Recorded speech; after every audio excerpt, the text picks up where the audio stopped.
पूरे देश में आप बताइए बहन जी से बड़ा कोई नेता होगा? बसपा धर्म की राजनीति नहीं करती, बल्कि राजनीति के धर्म का पालन करती है। नेवर काशीराम साहब ने हमको लेने वाला नहीं बल्कि देने वाला बनने को कहा था। शासन लो राशन दो, तो हम राशन की नहीं बल्कि शासन की बात करते हैं। भला राशन से नहीं होगा, शासन से होगा। 2027 में ही मुंह तोड़ जवाब देंगे, सारे नैरेटिव फेल होंगे। बहुजन समाज पार्टी का हाथी और नीला परचम उत्तर प्रदेश के सारे टीवी चैनल चलाते हुए नजर आएंगे कि गौतम बुद्ध नगर से बहुजन समाज पार्टी जीत रही है, बुलंदशहर बसपा जीत रही है, गाजियाबाद बसपा जीत रही है, आगरा बसपा जीत रही है। बहन जी हमारी नेता हैं, हमारे जितने भी रूठे छूटे साथी हैं उनको जोड़ने का हम इंटरनली काम कर रहे हैं। लोग जुड़ रहे हैं, पार्टी मजबूत हो रही है। बहुजन समाज पार्टी की सर्वोच्च नेता बहन मायावती जी अपना भी यदि कोई सगा सरकार के खिलाफ, शासन के खिलाफ, मनुष्यता के खिलाफ, कानून के खिलाफ यदि कोई काम करेगा तो उसको जेल भेजने का काम करती हैं। बहुजन समाज का युवा बहुजन समाज पार्टी के साथ था, साथ है, साथ रहेगा। जो संविधान की बात करते हैं, संविधान को बचाने की बात करते हैं, संविधान लागू करने की बात कब करेंगे? नमस्कार, मेरा नाम है संजय सिंह और आप देख रहे हैं असेंबली। सूरजपाल राक्षस जी हमारे साथ हैं, हम लोग नोएडा के अंदर है। सर स्वागत है पहले तो आपका। बहुत बहुत धन्यवाद, आपका भी स्वागत है जी। लगातार आप बसपा का झंडा उठा के घूमते हैं, बसपा के लिए बात करते हैं, तो आगामी चुनावों की क्या रणनीति है वो बताएं, क्योंकि वोट और परसेंटेज लगातार गिरता हुआ जा रहा है, क्या कहेंगे? भाई साहब एकदम से क्लियर रणनीति है। और जहां तक सवाल है वोट ऑफ परसेंटेज का, तो इस बार आपको भारी संख्या में बहुजन समाज पार्टी उत्तर प्रदेश में सीट जीतती हुई दिखाई देगी जी। और जहां तक युवाओं का सवाल है, ये सब आपको युवा दिखाई देते हैं नहीं देते हैं जी। बहुजन समाज का युवा बहुजन समाज पार्टी के साथ था, साथ है, साथ रहेगा जी। भाई युवा कहीं जाने वाला तो नहीं है? कहीं नहीं, कहीं नहीं। कहीं ऐसा लगा खाने वाने के लिए बुला के ले आए? अरे नहीं नहीं नहीं, कहीं नहीं, कहीं नहीं। ये वो युवा है जो पूरे दम और खम के साथ बसपा के साथ खड़ा है और खड़ा रहेगा, और आने वाले समय में ये बसपा ही बागडोर संभालेगा। और आप देखना कुछ समय बाद ये बदलाव नजर आएगा और फिर हम दोबारा सत्ता में हासिल करेंगे। तमाम पार्टियां राक्षस जी यूं कहती हैं कि हमसे टीवी ले लो, आप हमारे से बस ले लो, यात्राएं ले लो। ये बसपा तो कुछ देती नहीं है, क्या देगी बसपा? लोग क्यों वोट देंगे इसको? नेवर काशीराम साहब ने हमको लेने वाला नहीं बल्कि देने वाला बनने को कहा था। इसलिए ये लोग किसी को भी लालच और प्रलोभन देने की बात नहीं करते, बल्कि हम ये कहते हैं कि भाई आप अपनी सरकार बना लो और जो आज आपको राशन दे रहे हैं आप डबल करके उनको ही राशन लौटा दो। शासन लो राशन दो, तो हम राशन की नहीं बल्कि शासन की बात करते हैं। भला राशन से नहीं होगा, शासन से होगा जी। सर राहुल गांधी संविधान की बात करते हैं, अखिलेश यादव संविधान की बात करते हैं, बहन जी कोई संविधान की बात नहीं करती। आप उनसे चल के पूछिए जो संविधान की बात करते हैं, संविधान को बचाने की बात करते हैं, संविधान लागू करने की बात कब करेंगे? राहुल गांधी के दादा, नाना, पापा, मम्मी, खुद राहुल गांधी सत्ता में बने चले आए, उन्होंने संविधान लागू क्यों नहीं किया? आज भी राहुल गांधी भले ही केंद्र में नहीं है, देश के आधे प्रदेशों में उनकी सरकार है, संविधान को लागू कब करेंगे? ये उनसे आप लोग पूछने चाहिए, आप लोगों को, पत्रकारों को। तो संविधान बचाने की नहीं, संविधान को लागू करने की जिम्मेवारी होनी चाहिए। यूं तो बाबा साहब डॉक्टर BR अम्बेडकर ने भी कहा था कि संविधान कितना भी अच्छा हो, अगर चलाने वाले अच्छे ना हो तो वो संविधान कभी भी अच्छा नहीं हो सकता है। और संविधान कितना भी कमजोर हो लेकिन चलाने वाले ताकतवर हैं तो संविधान बहुत अच्छा होगा। नागपुर की पृष्ठभूमि में पहुंचे थे राहुल गांधी, वहाँ पे उन्होंने कॉन्स्टिट्यूशन हजारों की तादाद में फ्री बांटे। पहले आप ये वीडियो देख लीजिए ताकि आपको सारा माजरा समझ में आ जाए।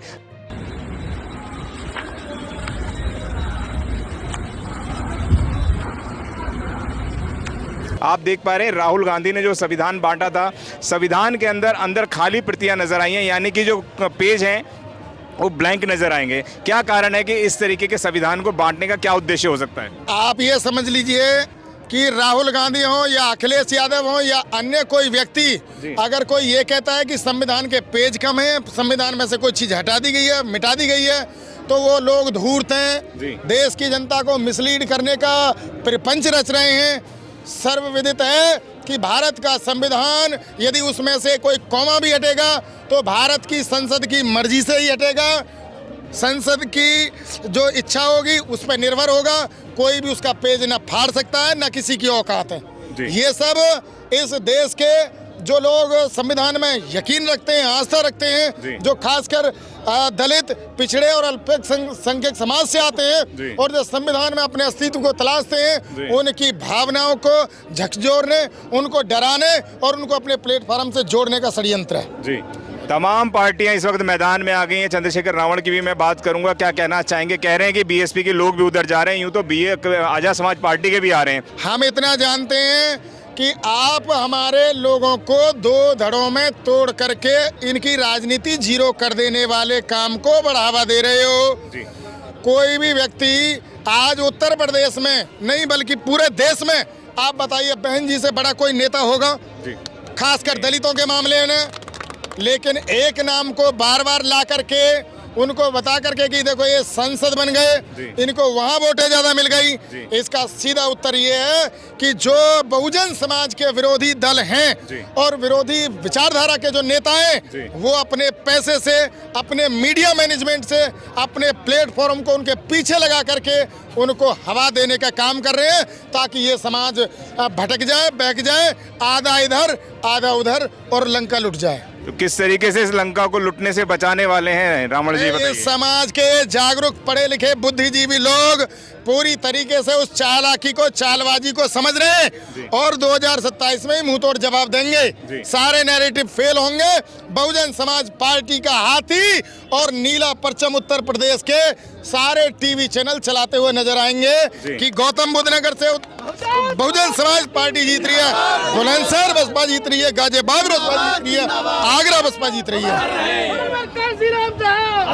बहन जी का अभी सोशल मीडिया पे तमाम टीवी चैनल दिखा रहे हैं कि अब नए नहीं चाहिए, हमें पुराने वाले लोग ही चाहिए। ये तमाम टीवी चैनल दिखा रहे हैं कि बहन जी पुराने लोगों की वापसी करने वाली हैं। तो क्या लग रहा है कि पुराने लोगों की वापसी और नए लोगों का गठबंधन कुछ बड़ा कार्य कर पाएगा? देखिए, टेलीविजन चैनल पे ना हम पहले यकीन करते थे, ना हम आज यकीन करते हैं, और ना हमारे लोग। टीवी अपनी विश्वसनीयता ऑलरेडी खो चुका है और मैं तो यहाँ तक भी कहूँगा बहुत सारे यूट्यूबर भी पत्तलकार हो गए हैं जी। पत्तल चाटने का काम कर रहे हैं और बसपा के खिलाफ नैरेटिव चलाने में अपना योगदान देते हैं। उनकी बहन जी से बात हुई है, टीवी पे चला रहे हैं। बहन जी हमारी नेता हैं, हमारे जितने भी रूठे छूटे साथी हैं उनको जोड़ने का हम इंटरनली काम कर रहे हैं। लोग जुड़ रहे हैं, पार्टी मजबूत हो रही है, युवा भी साथ आ रहा है। हमारे जितने पुराने साथी थे जो किसी भी वजह से इधर उधर चले गए, वो अपने तरीके से एडजस्ट हो रहे हैं और पार्टी को मजबूत कर रहे हैं। जी, क्या ग्रास रूट है बसपा का आगामी चुनाव को लेकर? बसपा का स्टैंड क्लियर है। बसपा बहुजन, सर्वजन और शोषित पीड़ित सबके साथ है। बसपा धर्म की राजनीति नहीं करती, बल्कि राजनीति के धर्म का पालन करती है। बसपा धर्म की राजनीति नहीं करती।